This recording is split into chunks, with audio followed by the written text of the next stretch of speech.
Bonjour à toutes et tous et bienvenue dans Femmes Corpo, le podcast vidéo pour toutes celles qui naviguent dans le monde du business. On est 3 entrepreneuses et on a voulu s'intéresser aux femmes corpo. Vous savez, les femmes corporate, ces femmes qui naviguent à l'intérieur des systèmes, qui se font une place dans leur comex ou au dernier étage de leur tour et qui font bouger les choses, qui font avancer les lignes de l'intérieur, depuis l'intérieur des systèmes. Mais la question, c'est pourquoi on a voulu s'intéresser aux femmes corpo. Pendant 4 mois, avec Julia et Flora, on est au cœur de Paris, dans une résidence Covivio, pour réfléchir à l'avenir du travail. Et comment réfléchir à l'avenir du travail sans porter une attention particulière à la place des femmes dans cet environnement? Parmi les thématiques qu'on va aborder, il y a par exemple, quels sont les avantages d'une vie corpo? Ou encore, est-ce que c'est possible d'avancer dans un environnement si codifié? Au travail, l'habit fait-il le moine? Est-ce qu'on doit dire tout haut ce que tout le monde pense tout bas? Est-ce qu'on peut être vraiment soi-même au travail? Ou comment on obtient ce que l'on veut? Ou encore, comment conjuguer vie de travail et vie de famille? On va donc recevoir plein de femmes corpo talentueuses, engagées, militantes qui vont répondre à toutes nos questions et surtout nous donner des conseils pour naviguer en entreprise. Dans les milieux féministes, voir une activiste from NJ, ça peut être un peu contre-intuitif. C'est complètement contre-intuitif, mais je commence à être suivie. C'est-à-dire que c'est un peu j'ai créé mon propre modèle. Pas de personne Elisabeth, mais en fait d'activisme et de militantisme. Je suis une militante engagée dans un grand groupe français, j'en suis fière. Pourquoi je fais ça? C'est tout simplement pour ouvrir la voie. En fait, aujourd'hui, ce qui marche bien en France, quand même, et on touche du bois, c'est les grands groupes et les entreprises. On a un poumon, on a un cœur qui bat bien et qui avance, et qui fait ce qu'il dit. Elles font ce qu'elles disent, les entreprises, et elles disent ce qu'elles font. Et moi, je me suis dit, mais oui, c'est dans les entreprises qu'on peut embarquer cet engagement. Et l'engagement dans un certain nombre de choses. Donc moi, j'ai commencé, non pas sur les violences faites aux femmes, j'ai ouvert les yeux sur ce sujet-là bien plus tard, mais j'ai commencé sur l'égalité professionnelle dans l'entreprise. Plus on s'occupe du sujet des femmes, plus on regarde avec une loupe, avec un regard et un prisme très précis, plus on devient féministe, plus on voit qu'il y a des inégalités, plus on comprend qu'il y a un sujet, et un sujet là, et ceci, et il n'y a pas assez de femmes au COMEX, et il n'y a pas assez de femmes dans les comités de direction, et il n'y a pas assez de femmes dans les conseils d'administration. Ça, c'était avant. Et qu'en est-il de l'égalité salariale? Ah, et les alternantes. Oh, mais il n'y a pas d'alternantes, il n'y a que des alternants. Ah, le domaine technique. Ah bah non, il n'y a pas de femmes. Le domaine scientifique. Bah non, il n'y en a pas tant. En fait, les maths, elles n'en font plus. Et voilà. Et alors là, c'est le château de cartes qui tombe. Et on a l'impression de recommencer à zéro à chaque fois. Donc effectivement, moi, dans l'entreprise, petit à petit, j'étais d'abord une communicante. Je suis à la direction de la communication. Je travaille pour une directrice de la communication et pour une grande patronne. Mais je suis basée là, je pourrais être basée autre part, quoi. Et j'ai commencé à la com, mais j'ai fini dans tous les sujets d'engagement. Et là, je finirai ma carrière, je le dis, dans l'engagement. Il n'y a que ça qui me permet de me lever le matin et de me dire, peut-être que je vis la mer avec une petite cuillère, mais je ne lâcherai rien. Et tu dis que tu es une militante. Est-ce que dans le monde de l'entreprise, ça ne fait pas peur de voir arriver quelqu'un qui se dit militante? Ah bah oui, non, Mais ça ne lui fait pas peur, Elisabeth. mais voilà, Flora, tu es une militante, vous êtes des militantes, chacune dans vos domaines, mais finalement, ces domaines, ils se retrouvent. Pourquoi? Parce qu'on est des humanistes. Et que l'entreprise, si on veut que les gens se sentent bien dans une entreprise, il faut aussi qu'il y ait des gens comme nous pour faire avancer les choses. Et justement, comment t'en es arrivée là? Comment on passe de jeunes femmes dans le monde de l'entreprise à militantes qui se lèvent tous les matins pour l'engagement? Ça a commencé, l'histoire est drôle, je la raconte souvent, c'est Gérard Mestralet, qui était le président. Moi, je suis un bébé Suez. Je suis née chez Suez. J'étais toute petite, j'étais à la com. Gérard Mestralet reçoit une ministre à l'époque, je ne dirai pas quand, et je ne citerai pas une ministre femme à l'époque. Et cette ministre lui dit « Président, vous faites quoi pour la place des femmes ?» Et le président Mestralet dit « Eh bien, tout. Enfin, rien. Enfin, certainement ce qu'il faut. » Ouais, Ils continuent leur conversation, ils la raccompagnent. Coup de fil du président à ma DGA du groupe de l'époque, qui m'appelle dans la foulée, qui dit « Le président n'a pas su répondre à la question « Qu'est-ce qu'on fait sur la place des femmes ?» Tu te débrouilles, tu me trouves des données. Wow. J'étais à la com, une jeune poulette. C'est comme ça que T'avais quel âge? À la com. Ouais, j'avais 24. Attends, qui vous appelait jeune poulette? Bah, à l'époque, c'était comme ça, à la com. Hein. On était des poulettes de la com. Ah, ok. Ah oui. En fait, tous ces Est-ce que c'est éléments l'époque péjoratifs. Est-ce que c'est l'époque où... Ah non, j'exagère. C'était au début des années 2000, parce qu'au moment où Alain Juppé était Premier Ouais, c'est ministre, ça, c'est le on début appelait des- les femmes Mais oui. ministres de son gouvernement les jupettes. Ouais, mais c'est un peu ça. Ouais, mais ça, nous, notre génération, on le sait pas, et c'est Mais- ouf, je trouve. Oui, oui, mais Christine Pour vous, c'était Chauvet, les poulettes, Christine ok. Chauvet, qui était une jupette, qui est paix à son âme, est décédée cette année, et je pense bien à elle. C'était une grande dame, c'était une jupette. Mais elle me dit, mais Lisa, tu te rends compte? J'étais une jupette, moi une jupette, je me mettais jamais en jupe. Ouais, c'est dingue. J'étais jamais, voilà, comment je peux, voilà, et l'ont grillé en 2 minutes. Enfin, la politique, c'est difficile. Bref. Donc, le président appelle et veut savoir ce qu'on fait. Donc, moi, je vais voir, je knock on the door à la DRH. J'ai dit, excusez-moi, le président a demandé, mais de quoi tu te mêles? En gros, mais de quoi tu te mêles? Débrouille-toi. Donc, je vais chercher dans le rapport annuel les données, puisque le rapport annuel, c'est quand même ce qui fait foi des données de l'entreprise. Donc, je vais chercher. Et là, je trouve un malheureux pourcentage hommes-femmes dans le groupe qui était catastrophique. Un malheureux pourcentage femmes cadres, cadres et non cadres, et dirigeantes. Alors, dirigeantes, on était à 6%. C'était la catastrophe. Je remonte ça, je me prends 2 claques, évidemment au sens figuré, dans la figure en disant ça ne me suffit pas, ça ne va pas, etc. Bon, donc je retourne, je me prends à la RH en me disant de quoi tu te mêles. En gros, on me ballottait. Ce dont je m'étais aperçue, c'est qu'en fait, le sujet n'était pas du tout traité, mais n'était pas traité chez Suez comme il était traité nulle part ailleurs, évidemment, entre bien sûr. vous et moi, nulle part ailleurs. Donc, ce qu'on décide, avec la DGA, qui était Valérie à l'époque, Bernice, c'est d'aller, de faire une enquête quali auprès des jeunes femmes du groupe pour sentir comment elles se sentaient dans l'entreprise. On n'en avait pas beaucoup. Hein. Donc, et on se dit, on va jouer le jeu avec l'ensemble du membre du COMEX, puis il n'y avait qu'une femme qui était au COMEX et le reste n'était que des hommes, en leur disant, on va interroger vos jeunes femmes au potentiel pour voir comment elles se sentent dans l'entreprise. Donc, les patrons des grandes filiales du groupe ont choisi, mais alors vraiment au cordeau, les filles qui allaient répondre à l'enquête quali. Donc ils étaient tranquillou bilou, ils savaient que de toute manière c'était vraiment les meilleures et les plus sages, qu'elles n'allaient pas répondre à côté.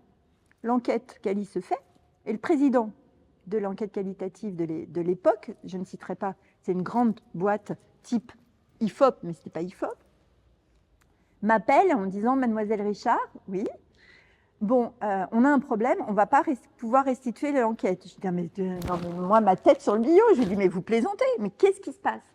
Ça ne s'est pas bien passé ?» Alors, il me dit « Si. » Mais je dis « Mais c'est quoi le problème ?» Il m'a dit bah, « Écoutez, voilà, nous, on a une clause de confidentialité absolue, donc on s'est engagé avec les jeunes femmes qu'on a interrogées, et la discrimination est tellement importante, et c'est tellement précis dans chaque discrimination qu'on va savoir de qui il s'agit. » Waouh. Ok. Ah ouais. Donc, je raccroche, je me dis comment je vais restituer ça. Je retourne voir la DGA du groupe qui me dit mais c'est pas possible. Je dis écoute, voilà. Donc, on décide toutes les deux de ne restituer l'enquête qu'au président du groupe. On fait venir le président de la boîte de sondage. On fait ça à 4. Gérard Mestralet, les mâchoires se sont vraiment fermées parce qu'il n'était pas content du tout. C'est-à-dire que c'était très discriminant. On avait fait une enquête quali sur la France et la Belgique. Alors la Belgique, c'était le summum de la discrimination, notamment sur les congés maternité. C'était la catastrophe. Bon, je le dis parce qu'il y a prescription et qu'on a évidemment réglé tous ces sujets, même si ce n'est pas parfait, quand même, le monde a changé. En 20 ans, il y a sur eu ce une sujet. transformation, Voilà, une transformation profonde. notamment sur les retours de congés mat. Alors là, je veux dire, il n'y en a pas un qui s'amuserait, je pense, dans un grand groupe, à faire de la discrimination. Ouais. Ça serait compliqué. Et donc, on restitue ça à Gérard Mestralet, et on raccompagne le président de la boîte d'enquête. Et là, il nous réunit, on est à 3, et là, il me regarde dans les yeux, il me dit, bon, écoutez, c'est simple, Elisabeth, je ne veux plus jamais entendre ça. Oui, monsieur. Moi, j'avais toute jeune. En plus, tu te fais pas ma engueuler, quoi. faute, non, il ne m'engueulait pas, mais il me dit, bon, je ne veux plus entendre ça. OK ? Donc, désormais, vous aurez un budget, vous aurez une équipe, et mon soutien absolu jusqu'à ce que tout se règle. Mais parfois, t'es pas un peu saoulée parce que ça avance pas assez vite? Sur la législation, franchement, moi, je suis fière. Je suis fière de mon pays. Je trouve que ça va. Franchement, ça va. On peut mieux faire, mais franchement, moi, là où maintenant, le vrai combat que je mène aujourd'hui, et je remercie mon groupe de m'épauler là-dessus, c'est sur la violence faite aux femmes, les violences domestiques. Parce que vraiment, amener ce sujet dans l'entreprise, ça a été le plus compliqué. Moi, pendant des années, j'ai dit, bon, le sujet des violences, donc, avec la fondation, on arrivait à accompagner un certain nombre de choses, mais je disais, il y a des femmes chez nous qui sont victimes de violences. Ouais. Oui, Elisabeth, tu fais beaucoup déjà chez NJ, tu comprends, on ne peut pas prendre tous les sujets, c'est la fondation, etc.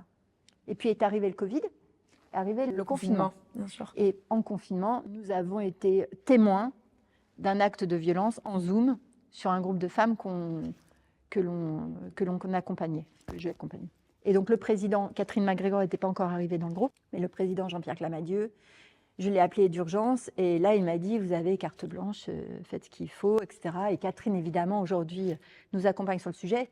Ce qui s'est passé c'est qu'on est quand même le premier groupe à avoir mis le 3919, le 14 et le 117 sur l'ensemble des 8 millions de factures à nos clients finaux. Ah ouais. Et ça depuis 2020. C'est toi ça? C'est pas un one shot, oui. Bravo. Ouais. C'est énorme. Ça, c'est énorme. Et ça nous a pris du temps à le faire. Parce que les managers de proximité, mais pourquoi on fait ça? On pourrait faire aussi, si on fait pour cette cause, il va falloir faire une autre cause. Je dis non, mais là, c'est le fléau. C'est le fléau. On ne peut pas continuer comme ça. Et ce qui s'est passé, ben, je vous le donne en mille, c'est qu'en fait, statistiquement, il y avait des femmes qui subissaient des violences chez NJ, mais on ne le savait pas. Et à partir du moment où nous, on a revendiqué le fait qu'on mettait le 3919 sur l'ensemble des 8 millions de factures, eh bien, il y a des femmes qui subissent des violences chez NJ, des violences domestiques par leur conjoint ou ex-conjoint, qui nous ont dit « aidez-moi ». Bah oui, ça libère la parole. Oui. C'est ça toute la question des... Et donc, on les a aidés. Dans ce cas précis là, de la violence en Zoom en direct, tu as fait quoi exactement? Bah, j'ai dû calmer tout le monde, parce qu'on avait d'autres femmes qui avaient vu. J'ai dû leur dire, vous inquiétez pas, on va accompagner ça, on va faire ce qu'il faut, etc. Donc, on a accompagné la personne. Waouh, c'est énorme. Bah ça, d'un point de vue pour le coup législatif, on a encore un peu du boulot. Quand on sait qu'il y a un féminicide tous les 3 jours en France, il y a En fait, ce encore qui du se passe, taf. c'est qu'aujourd'hui, l'entreprise a du mal à amener le sujet des violences domestiques dans l'entreprise. En gros, jusque-là, on me disait vie pro, vie perso. À partir du moment où il y a eu le confinement, vie pro, vie perso et le télétravail, ça commence à être un peu plus compliqué. Et c'est comme ça que tu peux amener le sujet. Oui, parce qu'avant, ils se disaient que c'était pas leur sujet. Voilà. En fait. Là, tu peux amener le sujet. Donc, plus on communique dans l'entreprise sur ces sujets-là, plus les femmes vont pouvoir parler, plus on va leur dire, surtout ne quittez pas votre job. L'indépendance économique, et là on vient à l'indépendance économique, est extrêmement importante. Soyez autonomes, donc ne lâchez pas, parce que tout le truc, c'est de te faire craquer, que les mecs les fassent craquer. Quitte Lâche. ton Et job, qu'elle comme ça, lâche t'es le dépendant. job à la et qu'elle maison. rentre en dépendance Voilà, totale. Exactement, bien sûr. en dépendance totale. Donc là, donc il faut qu'elles parlent. Il ne faut pas qu'elles aient peur de parler auprès de leur manager. Aujourd'hui, l'entreprise, elle est super, en tout cas chez NJ, mais pas que chez NJ, hein, je vois bien. Mais sauf qu'on ne sait pas. Tu vis à côté des gens, tu ne sais pas s'ils subissent des violences ou pas, s'ils ne te le disent pas. Puis tu as des violences physiques, tu as des violences morales, tu as des violences sexuelles. Je veux dire, ce qui se passe sur les femmes aujourd'hui, c'est très, très grave en fait en France. Hein. Très, très Et grave. puis je le redis parce qu'il m'arrive souvent d'être confrontée à des personnes qui l'ignorent.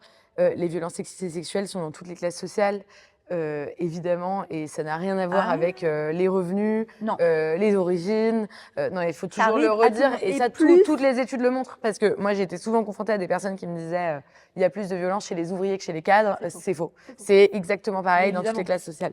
Et je pense qu'il faut toujours le dire. Donc nous, on rabâche le 17, le 114, le 3919 dans le groupe. On fait des conférences, on fait intervenir tout le monde. Isabelle Rome, et en tant que magistrate, était venue aussi intervenir pour dire voilà comment il faut faire, comment on accompagne, tout ça. C'est hyper important. Et alors, j'ai amené le sujet des violences faites aux femmes dans l'entreprise et j'en suis fière parce que moi, je veux éradiquer ce fléau et je veux que les femmes puissent parler et puissent être accompagnées sur ce sujet. Et puis, arrive un appel au secours d'une femme incroyable qui s'appelle Angélique Cauchy. Je ne sais pas si vous en avez entendu parler. Angélique Cauchy, c'était une grande athlète de tennis. Elle aurait pu être une grande championne de tennis français. Elle a été coachée par un entraîneur de l'âge de 12 à 14 ans, et violée, torturée, par ce type totalement dingue qui est aujourd'hui en prison. C'est un des procès qui a vraiment fait quasi jurisprudence puisqu'il a eu 18 ans de prison après appel avec 2 autres de ses consoeurs ou en tout cas victimes puisqu'elles étaient 3 à avoir porté plainte. Angélique est une femme extraordinaire qui a créé une association qui s'appelle Rebond. Elle m'appelle un peu au secours et elle me dit « Elisabeth, j'entends parler de tout ce que tu fais chez NJ et tout. Qu'est-ce qu'on peut faire? Aide-moi sur les violences sexuelles sur mineurs dans le sport. » Et alors moi, là, je suis là, Ouais. bon, Un peu décontenancé. comment je vais faire? Oui, le lien entre NJ et les Non, parce mineurs que sportifs. le militantisme, c'est bien, mais il y a un moment donné, si tu veux, moi je travaille pour un grand groupe, voilà, je suis dans l'engagement, c'est bien, mais voilà. Et en fait, je me suis réveillée un matin et j'ai eu une idée. Et je me suis dit, mais oui, mais bien sûr. En fait, nous, on est partenaire de 13 Open de tennis au féminin. Oui. Nous, le sujet de la place des femmes, on le prend sous tous les angles, tous les prismes. Donc, le tennis au féminin, c'est un sujet, depuis Gaz de France, qu'on continue. On est fidèles. Ça fait quasi 30 ans que les Open de tennis continuent, vivent. Donc, on en a 13 aujourd'hui et on a Roland-Garros. Et je me suis dit, mais oui, je vais conditionner les 13 Open de tennis au féminin à notre soutien à une séance de sensibilisation obligatoire aux violences sexuelles sur mineurs dans le sport. Et donc Angélique fait le tour de France, Trop bien. qu'on C'est finance, incroyable. sur tous nos Open. Et l'idée, c'est de dire quoi? La marque NJ, on ne va pas la retirer s'il y a un problème, nous. C'est pas ça. On va essayer de travailler en amont. Ouais. Et ce que je voudrais faire est dire, encore une fois, on essaye d'ouvrir la voie aux autres groupes en disant le sponsoring sportif, c'est là où il y a beaucoup d'argent. Si toutes les entreprises comme nous faisaient ça, en disant si on conditionnait un certain nombre de choses sur de la bien sûr. sensibilisation contre les violences sexuelles dans le sport, contre du harcèlement, mais je pense que ce serait quasi éradiqué. Et donc là, on l'a fait. On a eu quand même quelques présidents mais ils l'ont fait. Et on va continuer. Hein. Bah, quand tu as Elisabeth dans ton groupe, que tu es président, tu n'as pas le choix, quoi. Non, mais des présidents de club. Ah oui. Ah, pardon. Oui, mais quand tu croises Elisabeth sur ta route, Sur ta route, de quoi toute qu'il façon, arrive. tu n'as pas le choix. Si elle habite dans ta C'est ça rue, qui est incroyable. c'est génial. Et là, vraiment, une direction générale qui m'a dit, mais fonce, vas-y, tu as la carte blanche. Alors vraiment, mais c'est une super idée. Et en fait, oui, c'est une super idée. C'est une super idée. Je suis super contente parce que, c'est une super idée. Et je me dis, mais si tout le monde faisait ça, parce que dans le rugby, dans le patinage artistique, Bah oui, patinage vous artistique, avez bien vu tout ce qui se passe quand même. Si tout le monde faisait ça, oh là, je pense qu'on changerait un peu la Bravo. donne. C'est ça qu'il faut faire, changer la donne, ouvrir la voie. Et les groupes peuvent le faire. Donc, comment est-ce qu'on donne l'accès à l'information sur les différentes orientations auxquelles on ne pense pas si on n'a pas son père, sa mère, le voisin ou la voisine qui le fait? Et donc, on est dans plus de 40 villes en France métropolitaine, mais aussi dans les DOM. On a exporté ça dans plein de pays d'Afrique et on va à la rencontre. Ce sont des professionnels qui vont à la rencontre de collégiens et de lycéens pour leur raconter nos parcours, les études que l'on a faites et comment est-ce qu'on peut y prétendre dès lors que, règle numéro 1, on travaille. L'école française permet ça. Et donc, quand Vinci m'a dit, bah là, on sponsorise ce truc, est-ce qu'on a besoin d'envoyer quelqu'un pour nous représenter? Est-ce que ça t'intéresse? Je me suis dit, bah, en fait, why not? Ça m'intéresse d'aller voir ce que c'est. Et en fait, je suis littéralement tombée amoureuse de cette association. Et je me suis dit, bah, à titre perso, c'était mon histoire en fait, ces jeunes des QPV qui savent pas quelle école faire, comment. Je me suis dit en fait, il faut que je rende ce que la vie m'a donné. Et alors là, c'était le début, c'était en 2007, tu vois, on est en 2024 et j'ai pas arrêté, mais parce que et ça c'est un autre message que j'ai envie de passer parce que je trouve que le monde associatif, il est à la fois énergivore parce qu'il prend du temps, mais il est tellement énergisant. Je crois beaucoup à la théorie du colibri, donc chacun peut apporter cette petite pierre quand même au grand édifice qu'on appelle la société et au vivre ensemble. Et à la fois, ça apporte aussi sur cette cohésion. Tu vois, moi, j'admire pas une femme ou un homme en particulier. Par contre, j'ai vu des parcours exceptionnels. Au club, c'est d'une richesse intellectuelle, humaine, tellement grande que j'ai envie de dire à tout le monde, mais allez-y, sortez de votre milieu pro. D'abord, c'est quand même cette espèce d'endogamie où il y a que des gens qui réfléchissent comme nous, parce qu'on appartient aux mêmes boîtes, au même milieu, on réfléchit tous pareil. Enfin, c'est quand même ce qui tue, je pense, l'humain. Et puis après, on se sent aussi plus fort. Tu vois, tu réponds à la question tout à l'heure de comment, en fait, je nourris cette force, même si, attention, hein, parfois ça fait ça, faut pas rêver. Ben, je vais me ressourcer chez les autres, en fait. L'endogamie, c'est un constat qui revient beaucoup aussi dans nos épisodes de Femmes Corpo, parce que j'ai l'impression que toutes les femmes corpo qu'on a eues depuis le début ont en commun d'être allées voir ailleurs ce qui se passait. Ah oui, Tu vois, intéressant. non mais ce côté d'être allé rencontrer, Ouais. on en a eu une qui nous raconte que elle essaye de rencontrer une nouvelle personne par semaine, alors drôle. qu'aujourd'hui elle est présidente d'une grande entreprise. Enfin voilà, tout le monde a un peu ce truc de dire je vais voir à côté, je vais voir et peut-être que finalement c'est ça qui vous renforce. Enfin, je sais pas, j'ai l'impression qu'il y a un trait commun en tout cas et c'est peut-être ça qui vous renforce. Dans vos boîtes. Ceci dit, toi, c'est rigolo. Je me demandais comment ton côté militant associatif, il est perçu dans ton milieu professionnel qui est quand même très corporate. Oui, bien sûr. Parce que c'est assez rare de voir des profils comme le tien qui évoluent à la fois dans une carrière corporate très linéaire, progressive, et à la fois dans une carrière associative très éloquente. Écoute, je pense que ma chance, entre guillemets, c'est que le message que porte le Club 21e siècle, il est absolument pas critiquable. Hein. Je veux dire, on est un club d'influence, mais une association avec en plus cette volonté aujourd'hui d'être sur un mouvement citoyen beaucoup plus large et d'embarquer la société et donc au-delà du corporate, d'embarquer les citoyens avec nous, à porter le message que en fait il faut qu'on fasse société ensemble. Et donc Tu peux nous repréciser rapidement ce qu'est le club et comment on y adhère si on le souhaite? Bien sûr. En fait, le Club 21e siècle, il est né en 2005 avec le premier principe, c'était de se dire, quand on est issu de l'immigration, il y a quand même un plafond de verre qui existe, parce que des préjugés, parce que méconnaissances. Et donc, comment on fait pour briser ce plafond de verre? Comment on fait pour avoir une autre représentation des gens issus de la diversité dans laquelle on exprime la réussite globalement à travers la musique ou le sport. Et j'ai envie de dire le rap ou le foot, si je caricature. Et en fait, il y a quand même un très grand nombre de Français issus de l'immigration qui ont réussi, notamment dans le monde du corporate, et qui trop longtemps ont été invisibles. Je trouve que ça a beaucoup changé. On voit beaucoup plus de figures aujourd'hui issues de l'immigration qui ont des très beaux parcours. Et nous-mêmes, au Club 21e siècle, on avait même mis en place à un moment donné des trophées de réussite dans plein de domaines. Mais l'idée de base était celle-là. Et donc, c'est un tas d'actions, plusieurs actions que l'on a mises en place au sein du Club 21e siècle, beaucoup avec les entreprises, notamment pour promouvoir la diversité. Notre baseline, c'est la diversité est une chance pour la France et la France est une chance pour la diversité. Contrairement à ce que dirait Bruno. N'est-ce pas? Exactement. On est vraiment dans d'ailleurs, on s'est même demandé si Fallait pas réagir. Non, mais puis surtout s'ils nous avaient pas repiqué notre baseline à nous, en fait. Tiens. Mais tu vois, tu dis qu'aujourd'hui, excuse-moi, je t'interromps, mais Je t'en tu prie. dis qu'aujourd'hui, votre action, elle est incontestable, mais on a quand même un ministre de l'Intérieur qui l'a contesté, vu qu'il a dit que l'immigration n'était pas une chance. Oui, mais c'est la force aussi de l'entreprise. T'as raison. La mais société est en train de changer quand même à ce je ne sais niveau-là. pas si la société change. Moi, je crois que les politiques changent et sont changeants et vont un peu dans l'air du temps, indiscutablement. Là où le monde de l'entreprise, il a une autre façon de voir les choses et il est assez constant. Et il est constant dans, il faut créer de l'emploi, il faut de la productivité, il faut de la rentabilité. Et quand même, tout ça, maintenant, c'est a pris quand même beaucoup d'ampleur avec la RSE et autres. Il y a le bien-être des collaborateurs et comment mes collaborateurs restent, comment je garde les talents et comment je vais les chercher, et donc comment ils sont en phase avec les valeurs que je promeus. Et donc, on se rend bien compte, tu vois, et ça répond aussi à ta première question.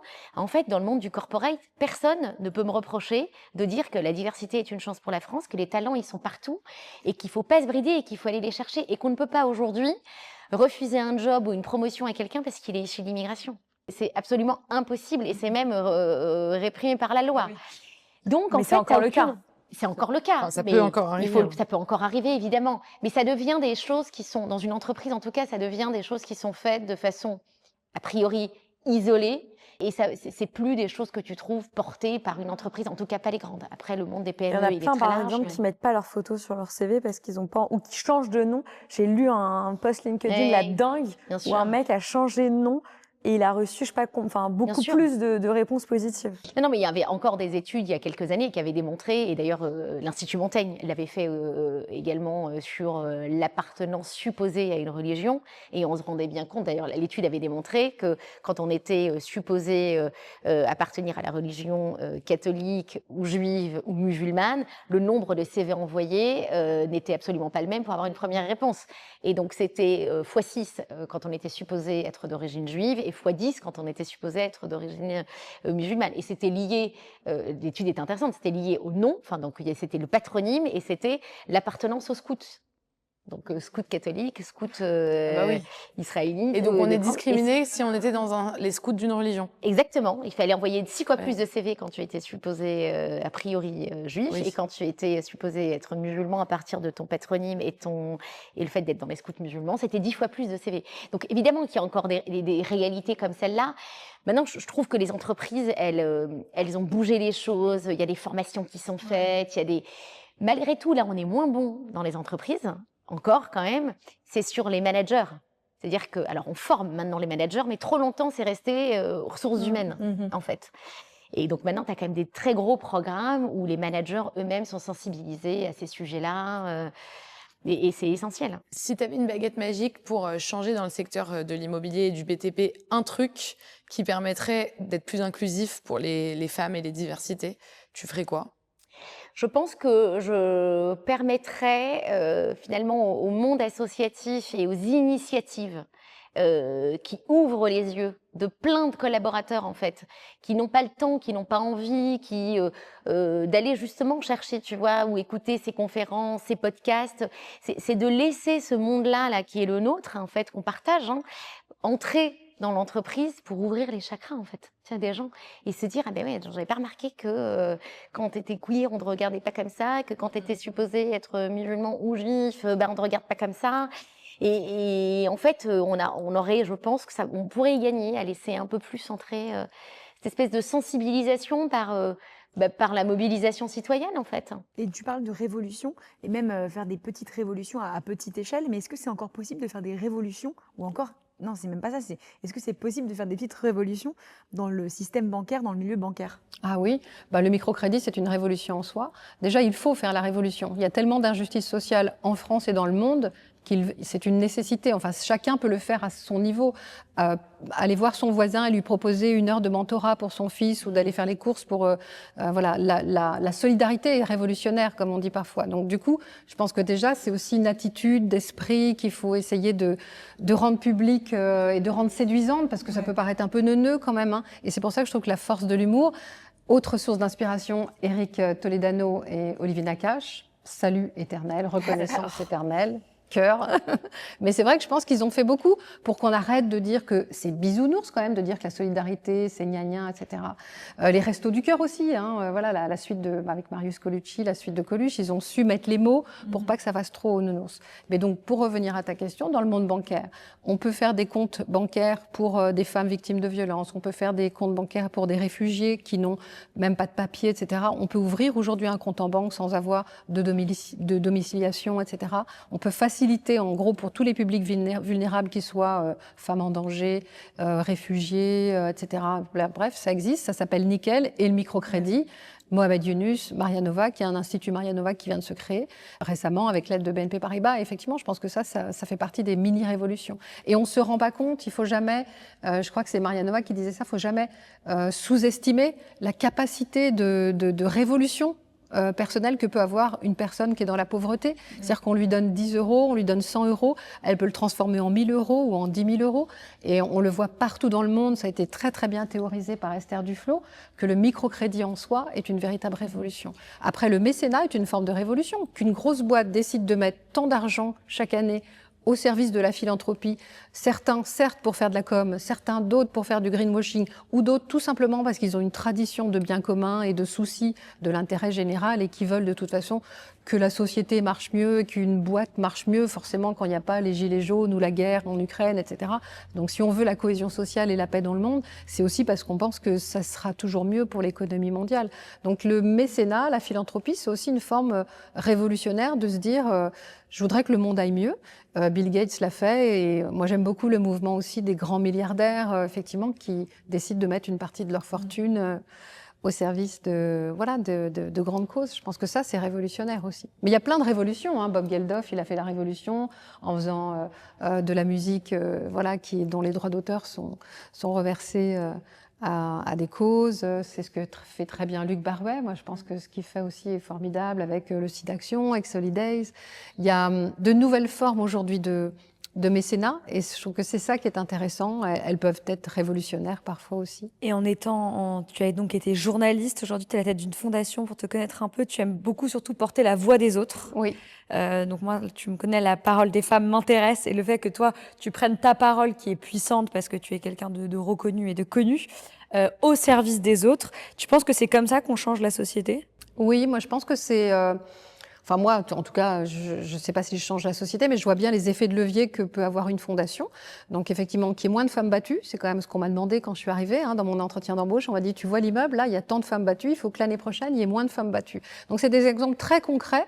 Et moi, ce que j'aime beaucoup, c'est le mot impact. Et c'est vrai que les rapports d'impact permettent de se dire qu'effectivement, on change vraiment la société. Donc on agit pour les femmes. On fait en sorte qu'il y ait 30 associations dans 11 pays qui puissent travailler à l'insertion des réfugiés, parce qu'il faut aujourd'hui que toutes ces personnes qui traversent la Méditerranée, la Manche aient un accueil digne, faire en sorte que tous les jeunes aient les mêmes chances, qu'ils soient nés à Saint-Ouen, à Aubervilliers ou avenue de l'Opéra, il faut qu'ils aient les mêmes chances, et que c'est une injustice. On vit dans le pays le plus inégalitaire en termes de scolarité, donc il faut vraiment changer cela. Donc c'est en cela que je pense qu'il faut garder cette capacité de se révolter. Et moi, ce que j'aime bien, c'est effectivement faire ce que vous faites vous, c'est mettre la lumière sur quelqu'un qui fait des choses. Et c'est ma manière à moi de lui dire, tiens, je te donne du pouvoir. Je te donne de l'argent, certes, parce que notre métier, c'est de donner des subventions à des associations, mais c'est aussi lui donner du pouvoir, donc lui donner les codes pour agir dans un milieu de pouvoir, apprendre à parler, apprendre à s'habiller, lui donner les codes aussi pour aller chercher de l'argent encore et plus, etc. Et le réseau. Moi, en fait, mon rêve, c'est à chaque fois de donner tout ce qu'il y a dans mon téléphone portable. Et donner un réseau, c'est hyper, hyper important. Comment, dans ton rôle de DGA de chez Lacoste, tu as l'impression de transformer les choses? Qu'est-ce que tu as l'impression de transformer?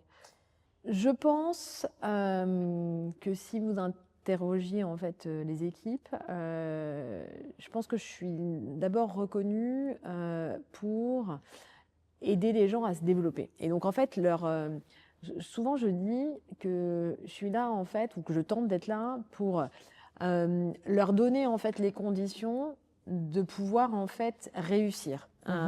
Et donc, tu vois, leur donner la capacité à avoir quand même de l'autonomie et de l'indépendance et des moyens pour faire en sorte qu'ils puissent se développer et créer de l'impact. Donc ça, je pense que c'est un premier sujet.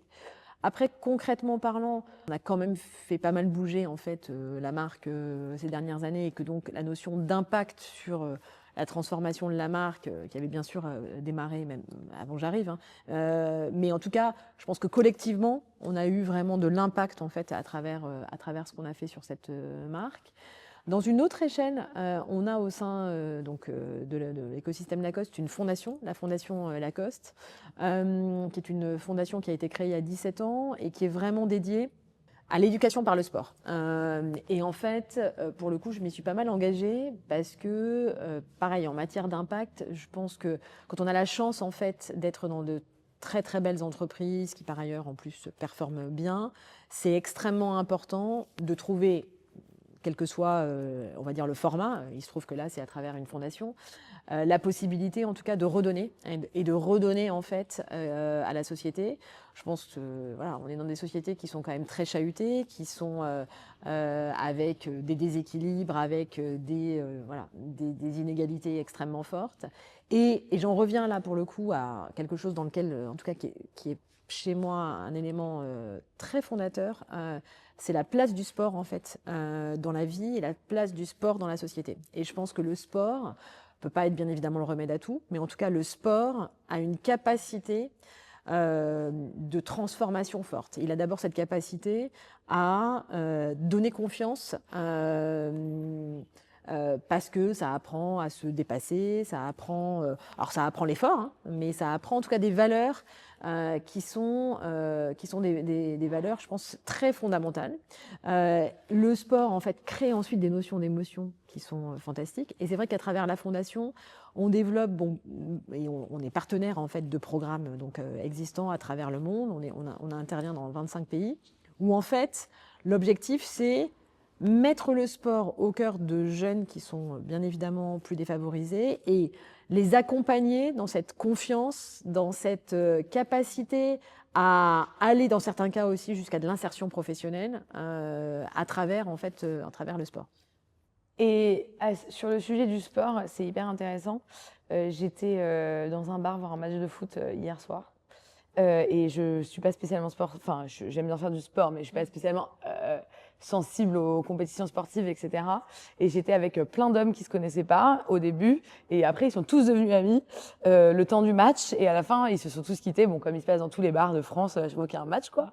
Et je me suis dit c'est incroyable, personne s'est demandé quelle était la profession de l'autre, enfin c'était pas du tout le sujet.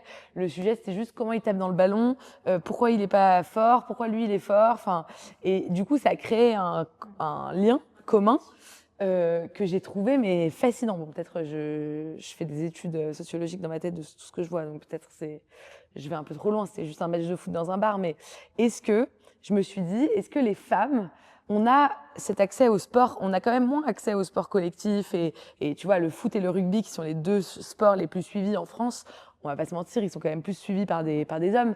Alors j'entends, il y a plein de femmes maintenant qui disent moi j'adore le foot, j'adore regarder les matchs, mais voilà, on sait très bien que c'est quand même des sports d'hommes et d'ailleurs les compétitions féminines sont beaucoup moins regardées, etc. Et les femmes footballeuses sont beaucoup moins payées aussi. Et les femmes footballeuses sont beaucoup moins payées. Comment tu penses qu'on peut faire pour amener ce collectif permis grâce au sport aux femmes? Parce que peut-être même en entreprise, les femmes, elles ont Enfin, est-ce que la solidarité qu'il y a d'ailleurs entre les hommes, elle n'est pas permise aussi grâce à ça, alors que la sororité entre les femmes, elle a plus de mal à arriver en entreprise peut-être? Alors, le sujet de certains sports collectifs du type foot, rugby, effectivement, ils sont de manière évidente aujourd'hui, en tout cas, plus masculins que féminins. Mais à côté de ça, la notion de collectif, pour moi, elle s'applique même pour des sports individuels, je vais te dire. Je vais te raconter une histoire, enfin même deux d'ailleurs, mais qui sont un peu similaires. Quand je suis arrivée chez Lacoste, j'ai été frappée. C'était une entreprise venant du sport. Il n'y avait pas de club de sport dans la boîte. Ni de club de sport, ni d'initiative véritable. Vaguement un peu quelques cours de tennis, mais c'est tout. Et donc, moi j'étais déjà assez impliquée sur tout ce qui était activité autour du running, etc. J'ai donc lancé la première initiative, lancer en fait le fait de dire bon, on va inscrire qui veut, tous ceux qui voudront, à un semi-marathon. Bon, j'étais un peu, pour le coup, un peu trop ambitieuse parce qu'un semi-marathon. Mais donc, ça a été la première initiative. Et là, le premier phénomène, c'est que donc on offrait en fait le dossard, on inscrivait l'entreprise, et donc qui voulait pouvait venir. Et on a vu des gens, et notamment des femmes, en fait, non seulement commencer à se mettre à s'entraîner, mais ensuite des groupes s'organiser à l'heure du déjeuner avec des femmes. Et en fait, le run, qui est une activité a priori solitaire, est devenu en fait un truc en fait de vrai collectif. Et donc sur les 5 ans, le sujet n'a cessé de se développer. On a créé carrément le Lacoste Sport Club avec carrément un logo, des tenues, etc. Et il y a 15 jours de ça, j'avais 250 inscrits sur la course du Grand Paris, sur un format 10 km et puis sur un format semi pour ceux qui le voulaient. Et tu verrais en fait l'énergie, l'envie et la fierté en fait de tous ceux qui se sont mis dans cette dynamique-là, et pour le coup avec plein de femmes. Et en fait, là, tu es vraiment dans la notion du sport, même individuel, qui te crée en fait du collectif. Et après, il y a un deuxième truc fabuleux quand même dans le sport que tu évoquais hier soir. Ils se sont tous rencontrés, milieux différents, etc. Tout ça se mélange. Tu vois, pareil, j'ai un groupe avec qui je cours depuis quelques années. Donc, qui s'appellent les Crazy Runners, qui sont du côté de l'Ouest parisien. Ce groupe, alors, donc il y a 2 points de rendez-vous, il y en a un le samedi, un le dimanche, puis souvent un en semaine. Tu y vas pas, selon ta disponibilité, etc. C'est un groupe où il peut y avoir certaines fois en fait 5 personnes, comme il peut y en avoir 70 ou 100 en fait, parce que et c'est incroyable de voir les différence en fait d'origine sociale, d'âge, de niveau de sport. Mais par contre, il y a un truc d'une à la fois humanité, d'un bonheur en fait de se retrouver, de partager ce moment en fait autour d'un run, mais que finalement le run devient presque plus en fait un peu, enfin tu vois, Un prétexte, un quoi. prétexte, voilà. Et puis alors tu vois, on a un groupe WhatsApp, bon, alors, on a des suractifs sur ce groupe, mais c'est fantastique de voir combien ça crée en fait des dynamiques et après des parcours de certaines personnes en fait qui se fixent des challenges. Par moments, tu vois, des gens qui couraient pas, qui avaient jamais, puis qui, en fait, saison après saison, en fait, se fixent des trucs et où tu as tout le collectif, si tu veux, qui les soutient. Et c'est super puissant, en fait. Bah, c'est comme, je pense que la France n'a jamais été aussi soudée que pendant la Coupe du Monde. Enfin, je veux dire, je trouve que les événements, j'en reviens au football, hein, pardon, mais j'ai couru 8 km il y a 2 semaines et j'ai observé justement ce collectif qui était absolument, j'avoue, dingue et qui donnait une énergie extrêmement puissante. Mais je trouve en tout cas sur le sujet du foot, que c'est vraiment le truc qui réunit même hommes et femmes. Enfin, on a toutes suivi la Coupe du Monde 2018, etc. À l'occasion de la journée des droits de la femme, où on cherchait une idée. On s'était dit, bon, qu'est-ce qu'on va faire d'un peu différent. Puis de fil en aiguille, on s'est dit, tiens, on va faire une rencontre de femmes avec des jeunes femmes de la maison. Et puis on s'est dit, bon, ça existe déjà sous 1000 aspects, sous 1000 formats. On va faire quelque chose qui est assez original finalement. C'était de dire, on va faire former, enfin mentorer plutôt, des jeunes femmes par des jeunes femmes. Parce qu'en général, c'est plutôt des seniors qui mentorent des juniors. Et là, l'idée, c'était de se dire, il y aura davantage de proximité, elles pourront créer une relation plus proche, plus pérenne, plus fréquente qu'une femme senior, très occupée, qui n'a pas forcément tout le temps. Et donc, on a lancé ce programme sur cette base-là, une jeune femme mentor une jeune femme. Et donc, on prenait des jeunes étudiantes plutôt en fin de parcours. Et l'idée, c'était d'abord de leur montrer ce qu'était l'entreprise, de les aider à construire leur parcours professionnel, de les aider à prendre confiance en elles. Et ça a pris très vite. Ça a fait boule de neige. Bon, on a évidemment démarré à Paris, mais après, ça a eu lieu dans tous les pays où Dior était présent, dans tous les pays du monde.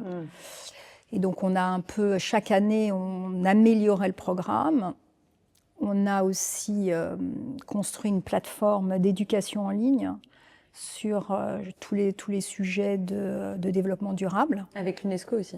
Alors, on a travaillé avec l'UNESCO et puis on a participé à la coalition pour l'éducation. Après est arrivé le Covid, donc ça arrivait au bon moment parce qu'il y a beaucoup de jeunes étudiants et étudiantes qui n'avaient plus accès à l'école et qui, du coup, ont pu aussi bénéficier de ça en ligne, puisque c'était digitalisé, évidemment, avec donc un programme d'1 an où elles sont accompagnées par une jeune mentor, avec donc cet accès à cette plateforme éducative qu'on avait construite avec des écoles prestigieuses, avec HEC, la Bocconi, voilà, différentes écoles, et puis des rencontres avec des femmes inspirantes.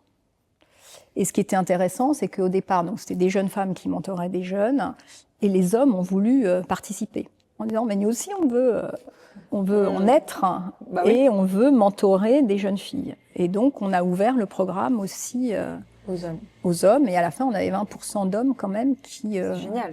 Bah oui, c'est génial, parce que il ne faut pas en faire, je dirais, la question de la cause des femmes, de l'égalité pro, il ne faut pas en faire un sujet de femmes. C'est un sujet de société, ça concerne aussi les hommes, et on a besoin des hommes pour aller plus loin et pour progresser sur ces sujets-là.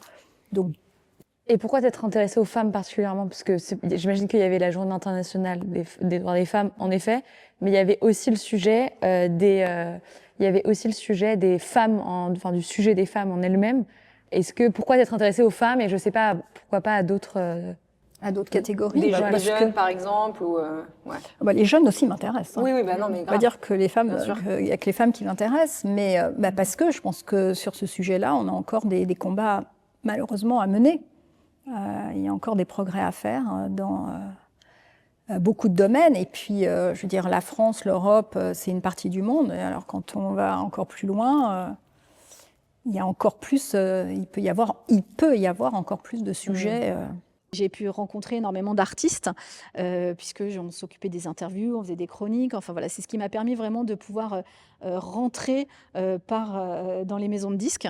Et donc voilà, j'avais une émission radio, enfin voilà, plein de choses. On organisait des concerts, des ateliers d'écriture. Enfin, mais ce que beaucoup de jeunes aujourd'hui font aussi, et ce que je trouve génial, c'est un certain pragmatisme, une idée voilà, de vie associative et tout ça. Donc c'est ce qui m'a permis voilà, de me tisser un réseau dans les maisons de disques et de trouver mes premiers stages. Et donc j'ai fait un stage de stage, 5 stages, 6 stages, parce que c'était difficile. Et puis voilà, parallèlement, j'ai fait une école de commerce, l'EDEC à Lille. Mais là aussi, j'étais beaucoup investie dans la vie locale, les concerts, les ateliers d'écriture.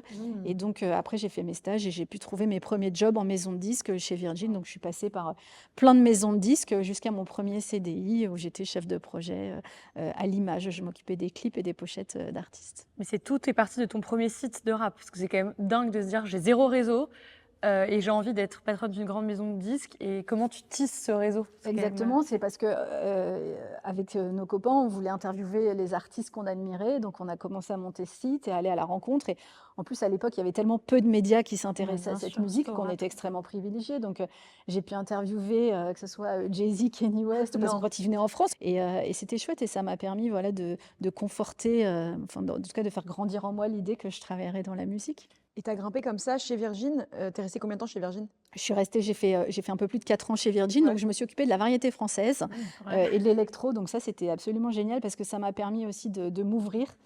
Sinon, je pense que je serais restée peut-être enfermée dans un genre. Et donc, voilà, de s'occuper. J'ai eu des vraies révélations. Je me suis occupée d'Alain Souchon.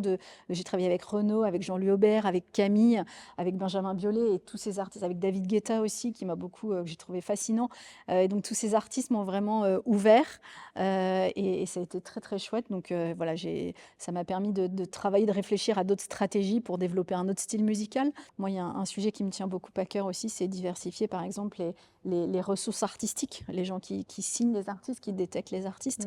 Je pense que là, on a besoin, c'est le cœur du réacteur, parce que c'est ce qui va pouvoir ensuite ruisseler dans l'entreprise. Si déjà on a cette sensibilité, cette attention à la diversité dans les détections de talents, dans les signatures de talents, je pense que c'est déjà une première porte. Puis chaque recruteur est, j'imagine, un peu dans son microcosme, donc va souvent chercher les mêmes personnes, d'où la nécessité d'avoir plusieurs personnes différentes pour aller dans des bulles cognitives, comme on peut voir un peu sur les réseaux sociaux différentes.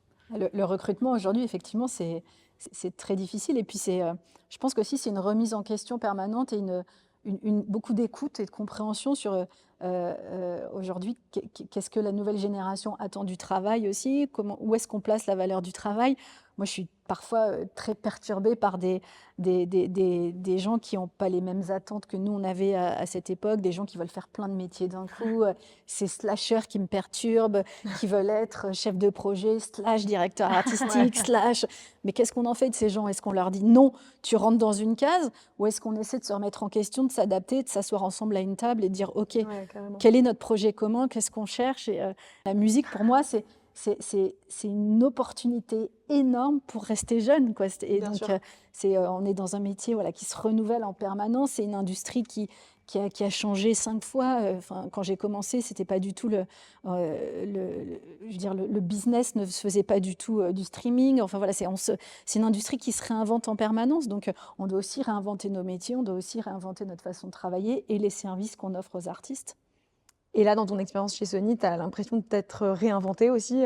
Oui, en tout cas, j'ai l'impression de me remettre en question, de me poser des questions. Et en tout cas, voilà, j'essaie de faire attention et puis beaucoup de dialoguer. Je pense qu'une des premières choses que j'ai faites en arrivant dans l'entreprise, c'était de renforcer le dialogue. En plus, on revenait d'une ère post-Covid où le dialogue s'était un petit peu distendu. Et donc, ça a été de remettre les gens ensemble. C'est-à-dire qu'il y avait des super joueurs de foot, mais c'était encore d'essayer de mieux faire travailler l'équipe ensemble. Ouais. Et ça a été important. Donc, on a créé beaucoup de moments. Par exemple, on a un moment qu'on aime bien maintenant qui s'appelle le « nous ». En hommage à Julien Doré, mais on est entre nous pendant 1 heure chaque mois et on partage les sorties du mois, les chiffres du mois, l'équipe du mois, l'innovation du mois. Voilà. Et ça, je pense, c'est assez intéressant.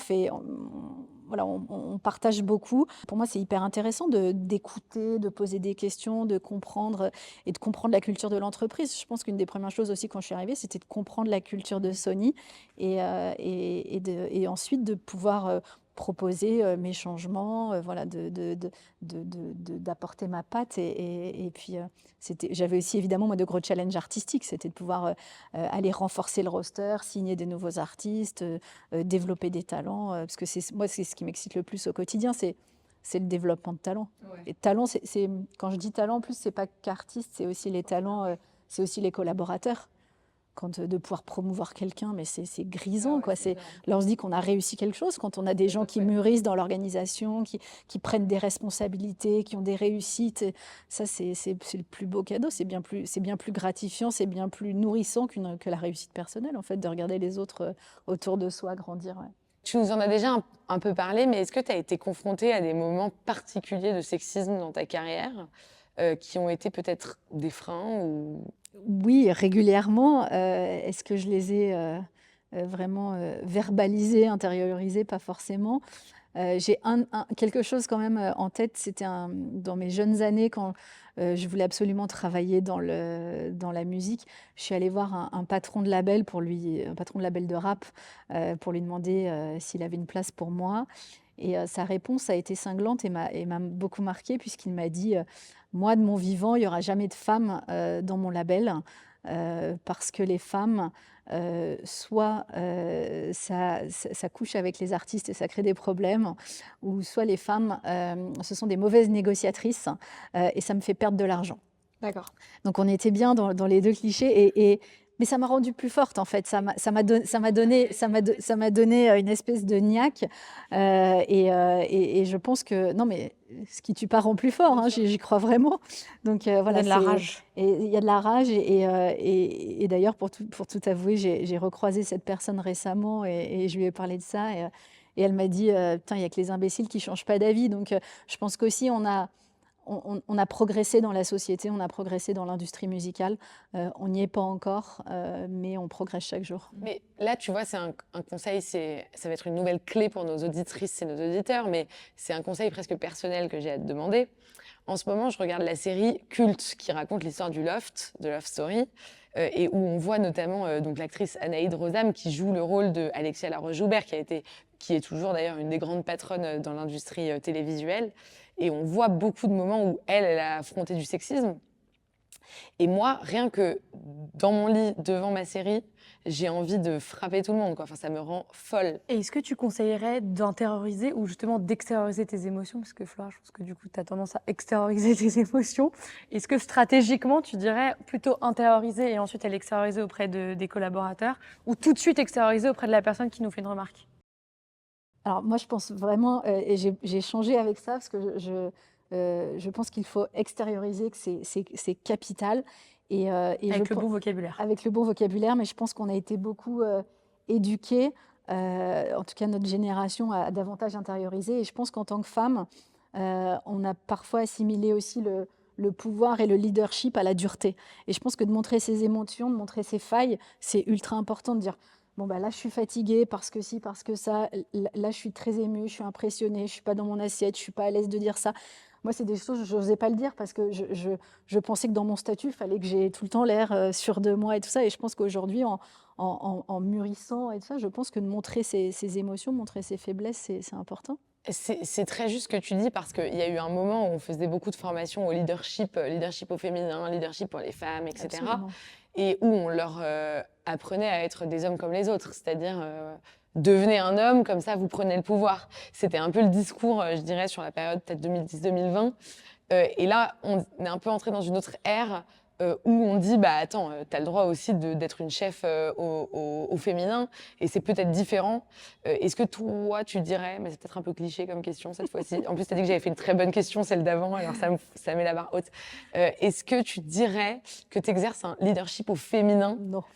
Et est-ce que ça te met à l'aise, ce genre de truc? Non. Moi, pas trop, tu vois. Tu vois comment je formule la question? Non, évidemment, je déteste ça. Enfin, je pense pas qu'il y ait une façon féminine de gouverner. Maintenant aussi, il y a un autre terme qui est, je pense que le leadership au féminin, c'est le premier terme qui m'agace le plus, mais le deuxième, c'est le syndrome de l'imposteur. Ah On ouais. en parle tout le temps, c'est tout Grave. le temps associé au mot femme. Et moi, je le vois presque de façon plus positive, c'est-à-dire que je pense qu'avoir une certaine dose de syndrome de l'imposteur, c'est peut-être ce qui nous rend meilleurs, parce que ça cultive un caractère de se remettre en question. D'humilité.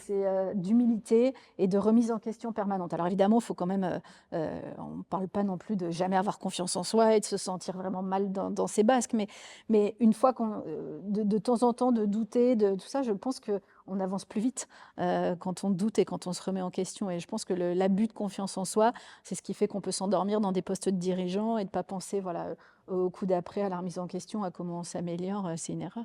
Si tu avais le pouvoir de changer un truc dans le monde du business à coup de baguette magique, ce serait quoi? Ce serait une parité de femmes sur la scène et derrière la scène.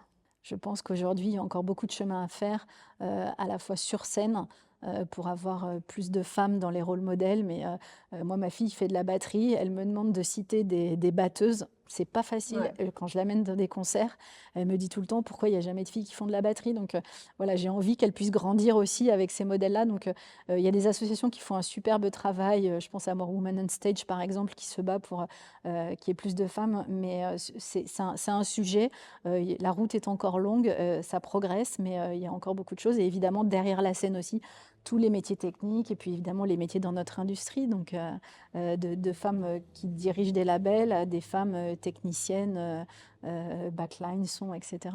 Je ne crois pas une espèce de truc où les femmes devraient obligatoirement bénéficier de... La seule chose qu'on demande, c'est à minima qu'elles aient les mêmes droits. Ce qui n'est toujours pas le cas aujourd'hui. Et puis ensuite, voilà, leur laisser un espace d'expression, puis après elles se planteront comme les hommes, probablement. Mais surtout, le gros warning, c'est de se dire que c'est un combat féminin, le combat des droits des femmes. Je ne sais pas ce que tu en penses. Ah non, mais évidemment que c'est tellement pas un combat féminin, c'est un combat universel. Et puis d'ailleurs, je pense que l'égalité réelle entre les femmes et les hommes, elle n'est possible que si les hommes s'y mettent, hein. Franchement, parce qu'on va ramer quelques années hein, si on n'est que des nanas à défendre ça. Donc moi, je suis très attachée à l'universalisme, au fait que les hommes doivent être féministes. Et il y a plein d'hommes féministes. Bien sûr. Franchement, moi, il y en a qui sont machos, évidemment, mais il y a plein d'hommes qui le sont. Et à la tête des entreprises, c'est très important. Donc, puisqu'il y a plus d'hommes à la tête des entreprises que des femmes, c'est eux qui vont pouvoir faire bouger les lignes. Sinon, on n'y arrivera pas. Donc, il faut faire gaffe à ça. Évidemment que le féminisme n'est pas un combat de femmes pour les femmes. Ça, j'y crois pas. Moi, je me suis lancée vers 2018 dans la RSE.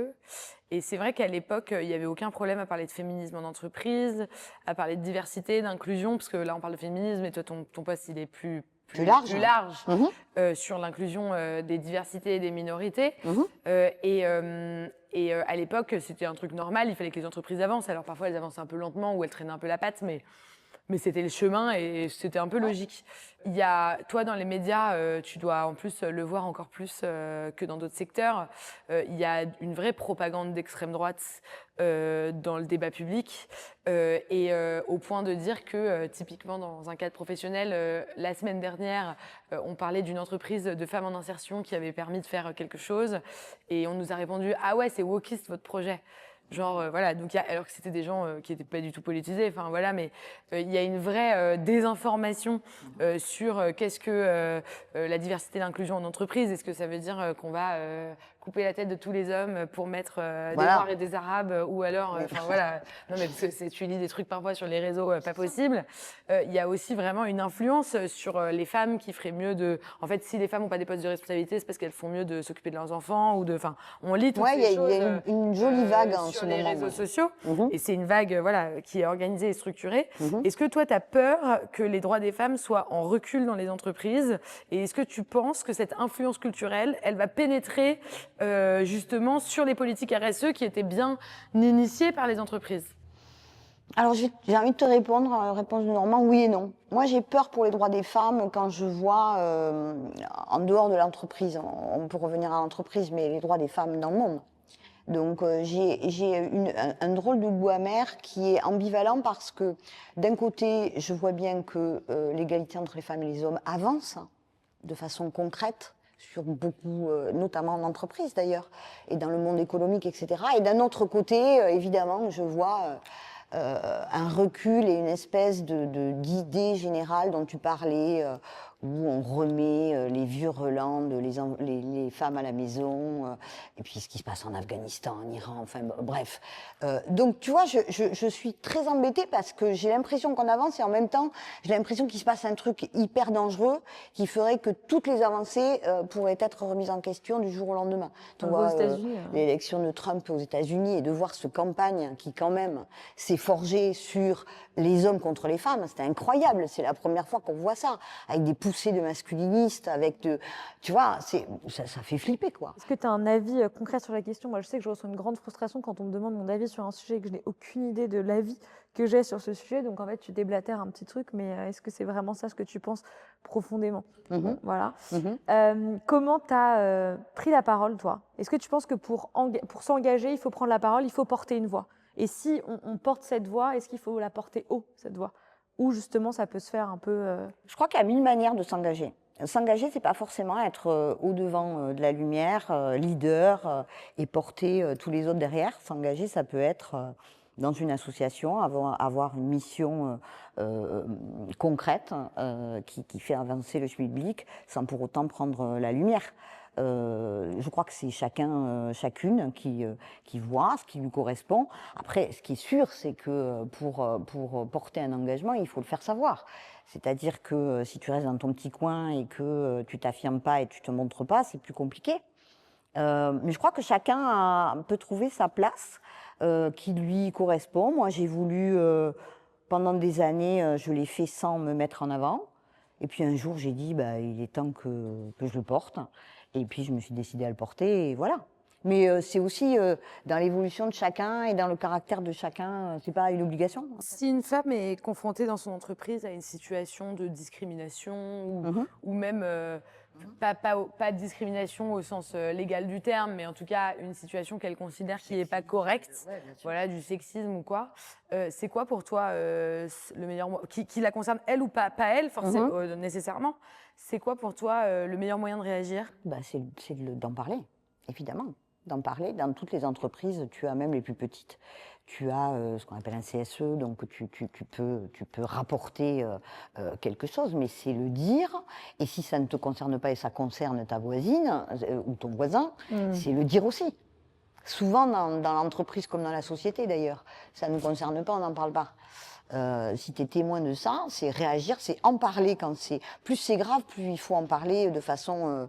j'allais dire organisée. Ouais. Mais par exemple, on est dans une réunion et t'es témoin, il y a une fille, je prends cet exemple-là, mais ça peut être un homme, mais il y a une femme qui prend la parole, on lui coupe systématiquement la parole, ou etc. C'est-à-dire que t'es témoin d'un truc qui est clairement sexiste, il faut être capable d'arrêter la réunion, de lui dire, attendez là, excusez-moi, mais... comment trouver le courage de faire ça? Voilà. Mais tu vois, par exemple, quelqu'un qui coupe systématiquement la parole à une femme, c'est difficile à quantifier. Enfin, peut-être que quand on est une femme corpo et qu'on assiste à ça, on se dit que ça nécessite pas de faire une histoire, on n'a pas envie de se... Non, mais sans faire une histoire, Flora, sans faire une histoire, tu peux le dire très gentiment et sans faire un scandale. C'est de dire, bon voilà, là, ce qui se passe, c'est pas normal, en fait. Et je pense que, tu le fais une fois, tu fais deux fois, je pense qu'il le fera pas 3 fois, tu vois. Et plus tu laisses passer, en fait, en disant, ouais, c'est pas grave, tout ça, ouais. Et plus ça continue. Donc il faut être capable, et pour soi et pour l'autre, de dire simplement, là, tu vois, c'est pas normal, sans en faire un esclave. Oui, je crois que personne n'a jamais regretté d'avoir dénoncé du sexisme ou du racisme. Je crois que même dans les conséquences les plus... tu vois, on peut tout à fait imaginer, voilà, une fille qui va dénoncer du sexisme, un peu trop souvent au goût des managers hommes sexistes et qui va avoir des conséquences négatives. Mais je crois que on n'a jamais regretté, voilà, d'avoir dénoncé. Et je crois que la vie est plus agréable après que en subissant du sexisme, quoi qu'il arrive. Ça, c'est clair. Et finalement, le secret, c'est surtout la formation des managers, en fait. C'est-à-dire que En Ouais. gros, le mieux, c'est d'anticiper ce genre de situation.